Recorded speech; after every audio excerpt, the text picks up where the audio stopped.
Isa ang bansang Amerika sa pinasalamatan ni Pangulong Aquino sa kanyang huling New Year Vendonneur o ang pagtitipon para sa diplomatic community sa pagpasok ng bagong taon. Bago bumaba sa pwesto si Pangulong Aquino, may isa pang Vendonneur na gaganapin sa Malacanang sa Hunyo. Balitang hatid ni Lay Alves.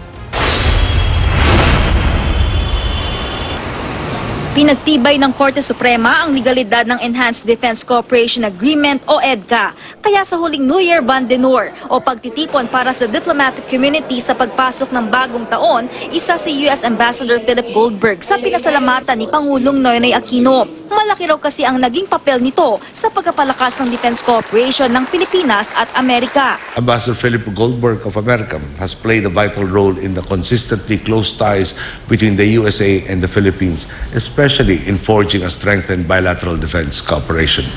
Bukod sa Amerika, pinasalamatan din ng Pangulo ang iba't ibang bansa sa pagtulong ng mga ito sa panahon ng kalamidad at adhikain para sa pangmatagalang kapayapaan sa Mindanao. Naging matagumpay rin daw ang pagbisita noong nakarang taon ni Pope Francis dahil sa tulong ng Papal Nuncio na si Archbishop Giuseppe Pinto.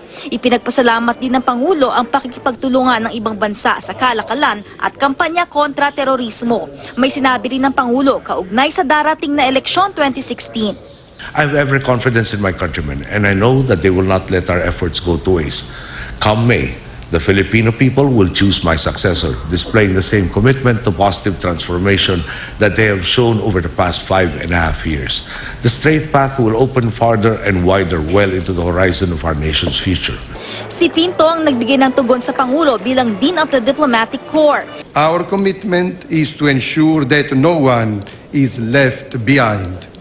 Dedication to the cause of peace, especially in Mindanao, reduction of the effects of global warming and climate change, as well as continuous efforts to promote justice and the common good are among the most noble objectives of your government. Inaasahang magkakaroon ng isa pang Vendonneur para sa Diplomatic Corps sa Independence Day sa June 12. Lay Alves, GMA News.